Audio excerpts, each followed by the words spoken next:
Alors nous allons partir maintenant sur un deuxième exemple de structure utilisée avec des fonctions, un exemple inspiré plutôt du domaine des jeux vidéo.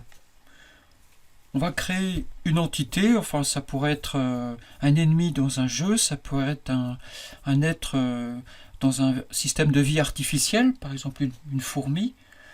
Voilà. Alors, bon, je donne une taille je donne une taille à mon jeu, à ma zone de jeu. Par exemple 50.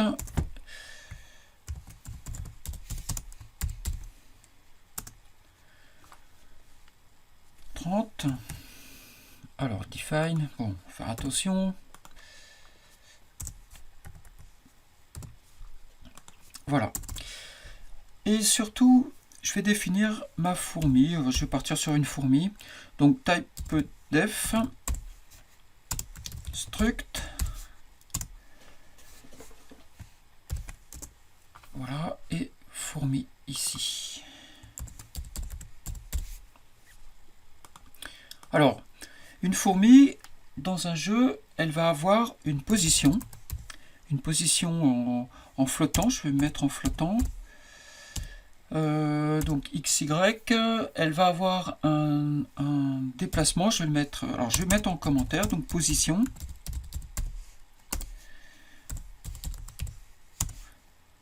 Alors DX, déplacement horizontal. DY, déplacement vertical.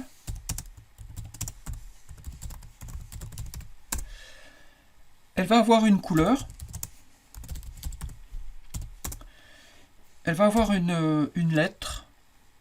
Alors là, je peux la mettre sous forme de int ou sous forme de char. Voilà. Alors la lettre, c'est son apparence, en quelque sorte. Dans un jeu graphique, en mode graphique, ça serait une image.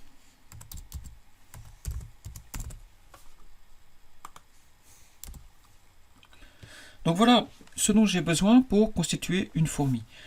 Alors évidemment, on pourrait rajouter des éléments, par exemple, je ne sais pas, du courage, ça dépend du jeu, après du scénario du jeu. Donc on a tout un tas d'autres variables à rassembler en fonction du comportement souhaité pour notre personnage. Alors, toujours le même principe, comme dans l'exemple précédent. D'abord, on va avoir des initialisations. Ensuite, on aura besoin d'affichage. Et on opérera des traitements.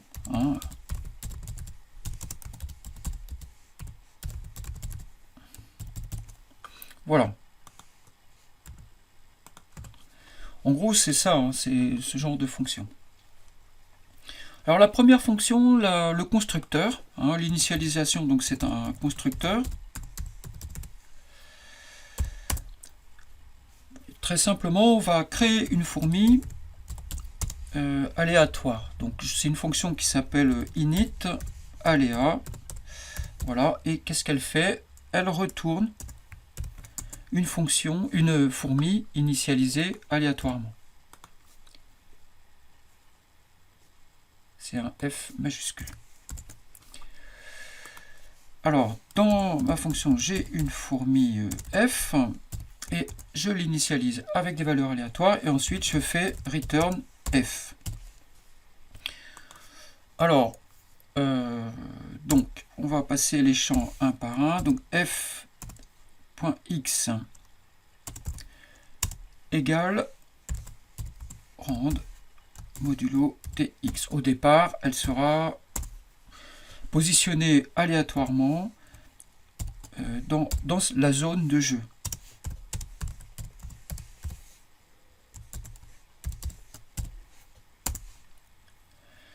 Le déplacement,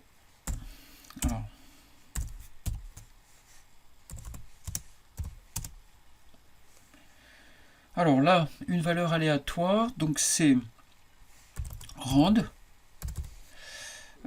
divisé par rand max. Ça me donne une valeur entre 0 et 1, à condition de le caster en float ici. Voilà, et le tout multiplié par 2 ou moins 2, c'est-à-dire 4 moins 2. 4 moins 2. Pourquoi 4 moins 2? Oui, enfin, attention à la priorité. Donc, le tout multiplié par 4, ça me fait un nombre entre 0 et 4. Moins 2, ça me fera un nombre entre 2 et moins 2. Alors, la même chose pour les y.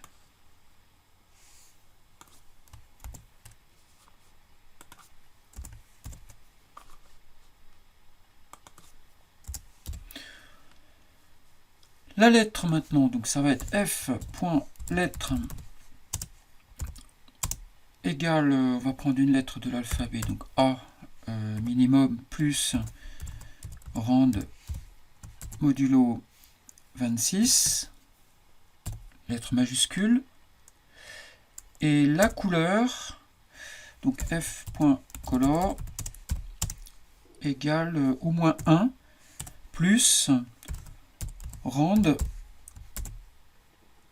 modulo 255, c'est-à-dire que comme ça j'aurai à la fois la couleur de la lettre et la couleur du fond qui seront initialisés en même temps. Donc voilà pour la fonction d'initialisation. Je vais mettre une majuscule.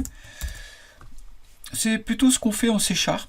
En C et en C++, en général, ils mettront pas, ils laisseront plus volontiers les mots en minuscules sans commencer par de majuscules.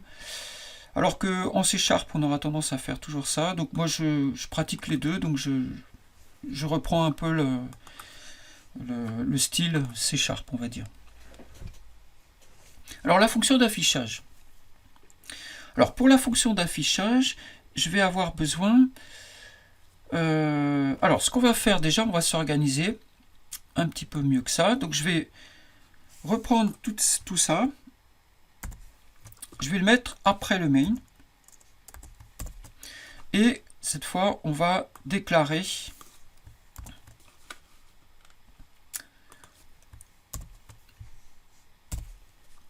les fonctions. Voilà. Et ici, alors ce qu'on peut faire dans un programme plus important, ici en fait on aura, ça correspondra à différents fichiers finalement. Donc on aura, alors, je vais faire une séparation entre les rubriques.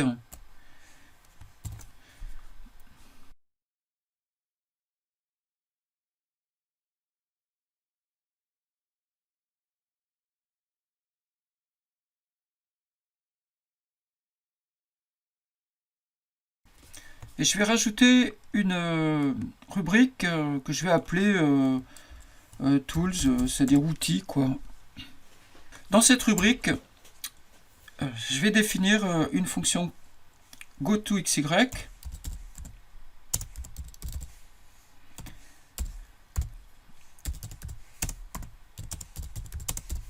qui est une fonction qui va me permettre de déplacer le curseur en écriture à l'écran pour transformer la console en un espace quasi graphique. Alors cette fonction a besoin d'une structure code. Voilà, donc pour que code soit reconnu, il faut que je fasse tout de suite l'include de windows.h.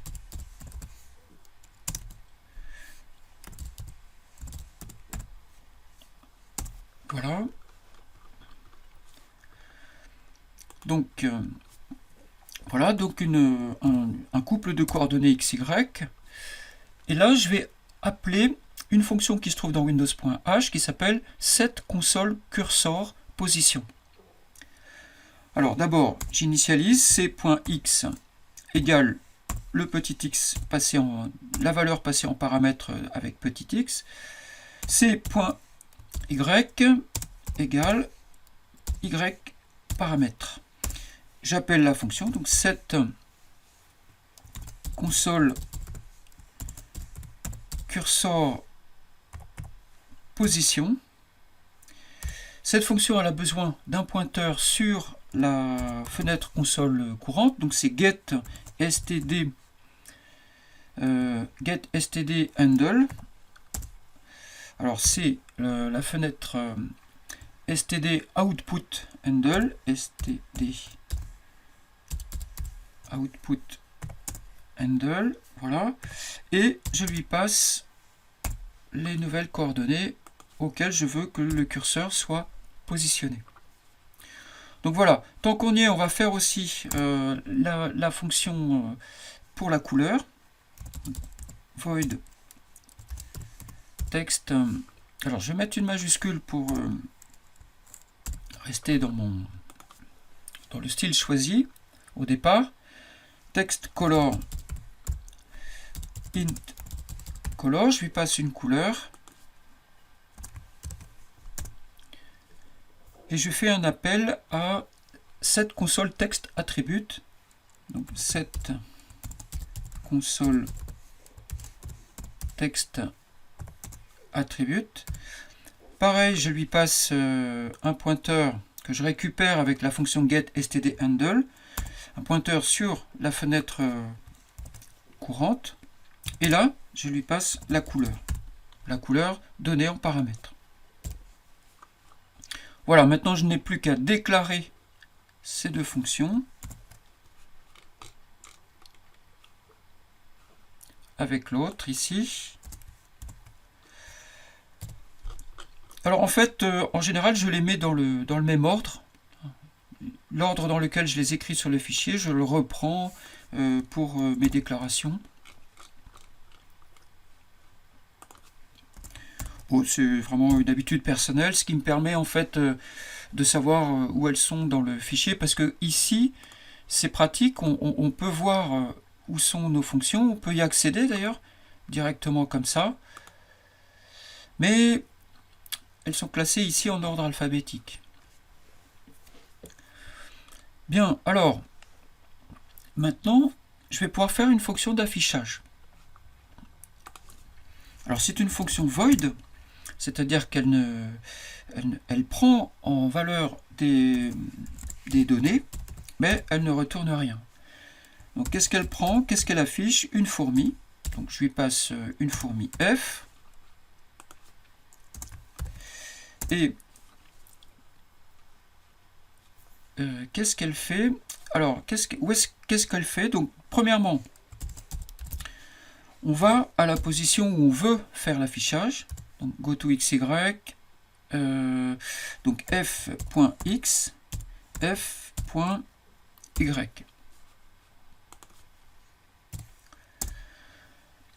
Ensuite, text color. f.color.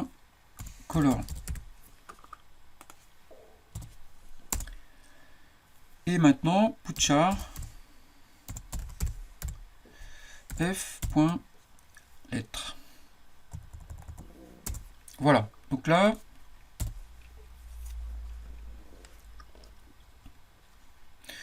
alors on va faire exactement la même chose, mais cette fois-ci pour effacer. Donc je recopie. Évidemment, je pourrais utiliser, mais c'est un peu compliqué, il faudrait que je passe à un paramètre supplémentaire. Finalement, c'est plus simple de faire une autre fonction qui s'appelle efface et qui servira à l'effacement. Donc, j'efface la fourmi F, et la seule différence, c'est qu'ici, la couleur, c'est 0. Alors, ces deux fonctions, je vais les déclarer.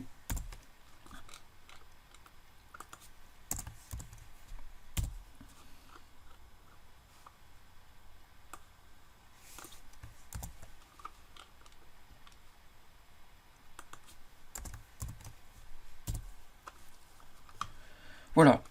Maintenant, on a de quoi initialiser une fourmi. Donc, par exemple, dans le main, je peux avoir une fourmi, je sais pas, je vais l'appeler grand F, égale init aléa, init aléa, voilà. Bah, décidément, voilà. init aléa, et ensuite il nous faudra une boucle de jeu. Alors, on va faire un srand. Alors, d'abord, puisque justement c'est aléatoire le srand, on va le mettre avant. Sinon, on aura toujours la même fourmi. Alors, time nul, je le caste en unsigned. Voilà, comme ça. Et ici, il ne faut pas oublier le desinclude time.h. Donc voilà, c'est bon pour le générateur de nombres aléatoires. L'initialisation, donc du coup, j'aurai des initialisations différenciées. Alors, la boucle de jeu. Bon. Alors, on va faire tourner la fourmi tant que on n'a pas appuyé sur une touche du clavier. Alors, j'aurai besoin pour ce faire de la bibliothèque conio.h pour avoir la fonction kbit. Et là, je vais faire très simple, donc while non k, alors while non kbit, tant que j'ai pas appuyé sur une touche, le programme tourne. Donc parce que là, l'idée c'est vraiment de faire une entité qui est automatique, qui est autonome. C'est pas moi qui fais avancer l'entité, elle avance en fonction de ses propres données internes.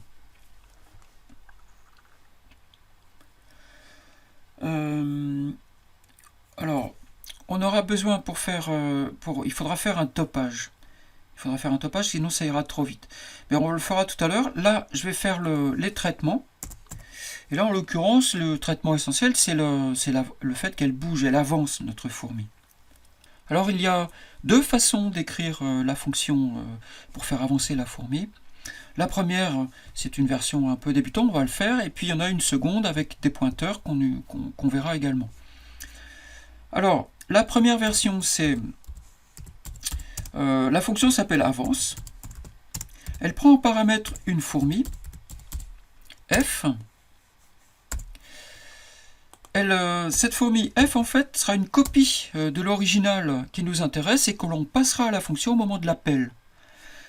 Donc, ce qui veut dire que on va travailler sur cette copie, on va modifier les valeurs de la copie, et ensuite on va faire un return de la copie modifiée pour que l'original puisse la récupérer derrière.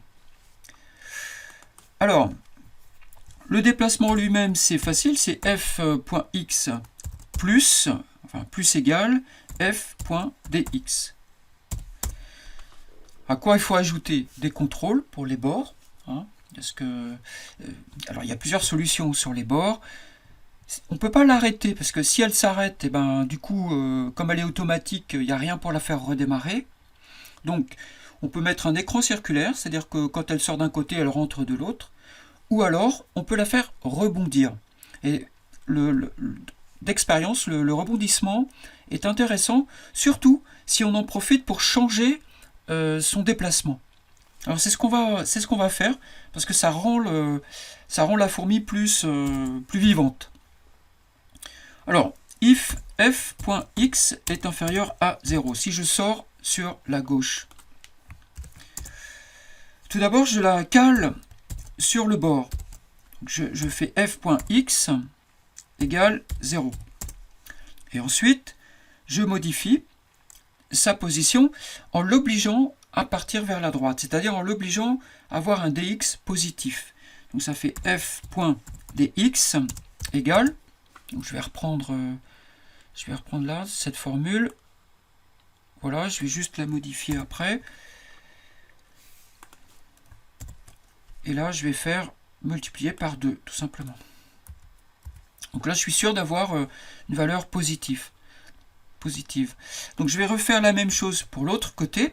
Alors c'est pas tout à fait pareil. Donc si x est supérieur cette fois à tx, c'est-à-dire la zone de jeu, dans ce cas-là, fx égale tx moins 1.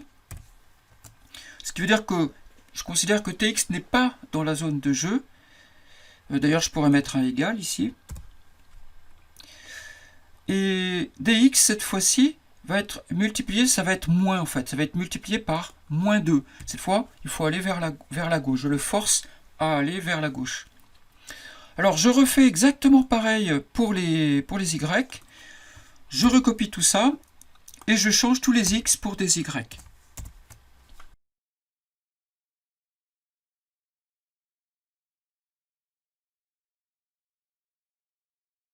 Donc voilà, ça devrait fonctionner. On va tester. Donc d'abord, je prends l'entête pour la déclarer. Je vais déclarer ma fonction. Donc je remonte là-haut. Et puis l'algorithme est très simple. D'abord, j'efface ma fourmi f. Ensuite, je fais avancer ma fourmi f. Donc c'est f égale avance f. Et j'affiche f à sa nouvelle position. Voilà, normalement ça devrait fonctionner. Donc je vais le compiler. Donc les warnings concernent uniquement des conversions qui ne menacent pas le fonctionnement du programme. Donc on va laisser. Alors voilà, ça marche, mais ça va très vite. Trop vite. Et puis aussi, bon, on va pouvoir effacer ça. Système pause, on n'en a plus besoin, puisque c'est la boucle maintenant qui gère le programme. Donc un topage, il nous faut un topage. Donc là, le topage, je vais l'écrire avec mes outils, ici. Alors c'est une fonction qui retourne un booléen, qui s'appelle top, et qui prend en paramètre une durée. Une durée. Je vais utiliser une variable statique, c'est-à-dire une variable qui reste en mémoire une fois l'appel de la fonction terminé. Ce qui veut dire que la fonction retrouve cette variable avec son ancienne valeur à chaque nouvel appel. C'est la fonction la variable start, initialisée au départ avec lors du premier appel avec 0. J'aurai besoin aussi d'un résultat, d'un booléen res. Par défaut, le résultat est faux. Et si on a dépassé la durée, je mets res à vrai. Donc if le temps qui passe, c'est-à-dire clock, est supérieur à start plus la durée, dans ce cas-là, le temps est passé. Res égale true. Et je réinitialise start pour un nouveau segment de temps. Start égale clock. Alors ne pas oublier surtout le return res ici. Et normalement ça devrait être correct. Je déclare ma fonction.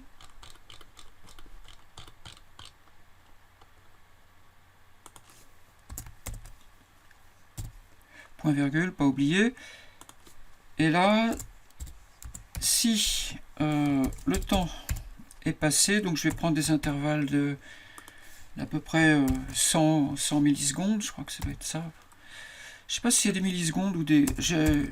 Toujours un peu... Ça dépend des environnements. Clock, je pense que c'est plutôt normalement des tics d'horloge, donc c'est plus rapide en fait.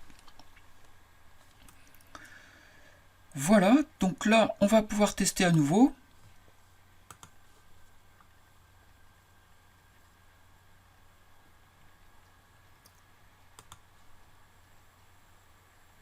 Bon, ça marche bien. Il nous reste maintenant à supprimer le curseur en écriture, c'est-à-dire le petit carré blanc qui accompagne l'entité, parce qu'il ne sert à rien, il ralentit en fait l'affichage, et il n'est pas très joli à voir. Mais juste avant, je voudrais écrire une seconde version de la fonction avance, une version dans laquelle on va transformer l'entrée en sortie, ce qui sera plus élégant, plus professionnel aussi. Alors, je vais recopier l'ancienne version, donc celle-là.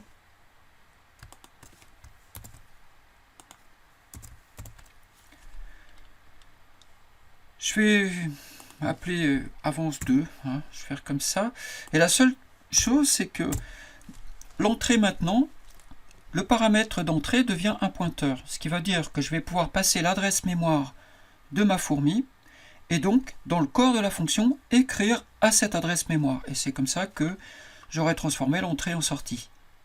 La seule modification, c'est juste le point qui devient une flèche.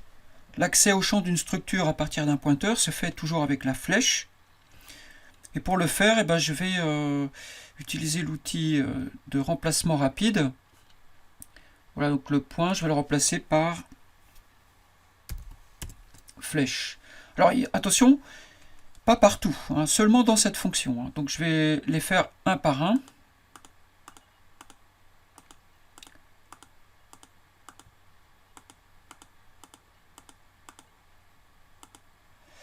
Voilà, sinon il vous emmène ailleurs.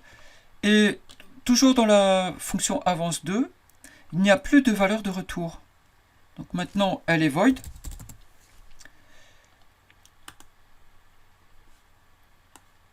Et voilà, donc dans la fonction avance, il n'y a plus de... Enfin, je l'ai renommé, hein, parce qu'on ne peut pas faire de surcharge en C.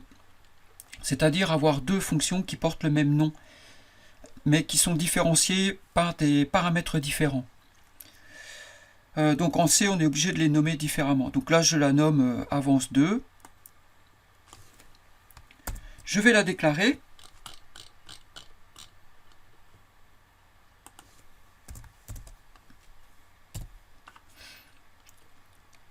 Je vais mettre le premier appel ici en commentaire et je vais l'appeler. Alors attention, là je passe l'adresse de F, ce qu'il ne faut pas oublier, sinon on aura des soucis. Maintenant je vais recompiler. Alors quand on utilise des pointeurs, il faut vraiment être très vigilant sur tous les avertissements. Hein. Donc là, il n'y en a pas qui concerne le pointeur. Donc j'ai la même version. Enfin, c'est le même. Il se produit la même chose, sauf que ça va un peu plus vite. Ça, c'est pas forcément visible. Et c'est derrière, on n'a pas écrit exactement de la même façon. Voilà. Maintenant, on va pouvoir s'occuper du curseur. Donc c'est une fonction qu'on va écrire et qu'on va mettre dans les outils. Ici, alors, c'est une fonction qui va retourner un booléen pour dire si l'opération s'est bien effectuée ou pas. Je vais l'appeler consCursor, comme ça. Je vais lui donner en paramètre la valeur qu'on souhaite, vrai ou faux. Vrai, on voit le curseur. Faux, on ne le voit plus. Alors, c'est un booléen. Je vais l'appeler val. Alors là, je suis obligé de passer par les données prévues par, dans la fonction, pardon, dans la librairie windows.h. Donc c'est ensuite console cursor. Voilà, console cursor info. Donc je vais l'appeler cursor info avec un I majuscule, comme en Java. Là, je vais aller récupérer l'état dans lequel se trouve déjà le curseur. Donc, il y a une fonction qui s'appelle get console cursor info. Alors, get console cursor info. Alors, et là, je suis obligé de récupérer aussi un handle, c'est-à-dire un pointeur sur la fenêtre, c'est-à-dire sur la console ouverte, actuellement ouverte. Qu'est-ce qu'il a? Il a besoin aussi, oui, il a besoin de l'adresse de ma structure console cursor info.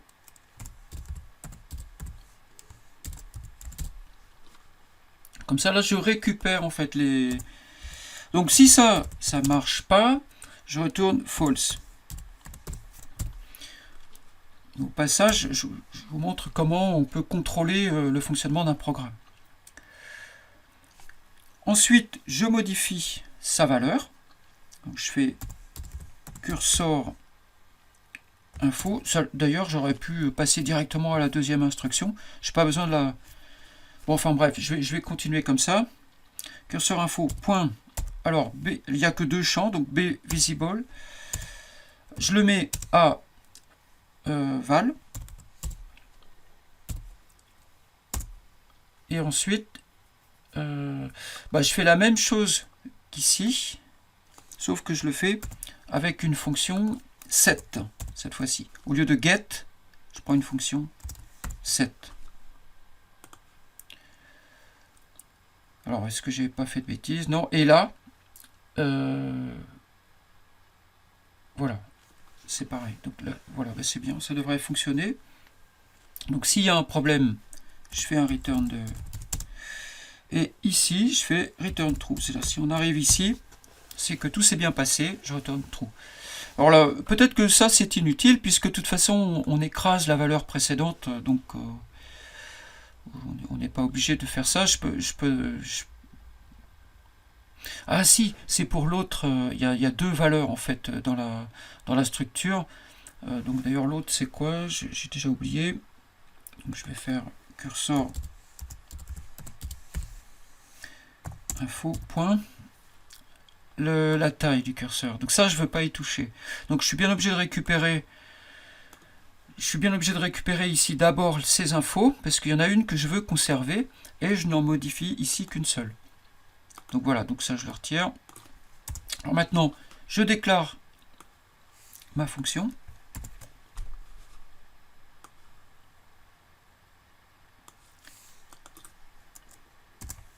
Voilà.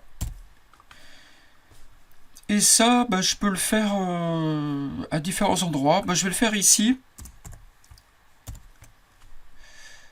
Bon, moi, là, en l'occurrence, je sais que ça va fonctionner, donc je ne vais pas faire de test. Et du coup, je vais mettre ici false.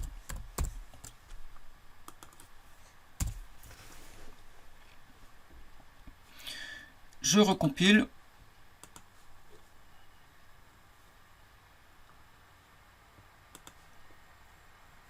Voilà, et comme ça, j'ai plus le curseur, ce qui est plus sympa sur le plan graphique quand même. Et je pense qu'on gagne un petit peu en rapidité aussi.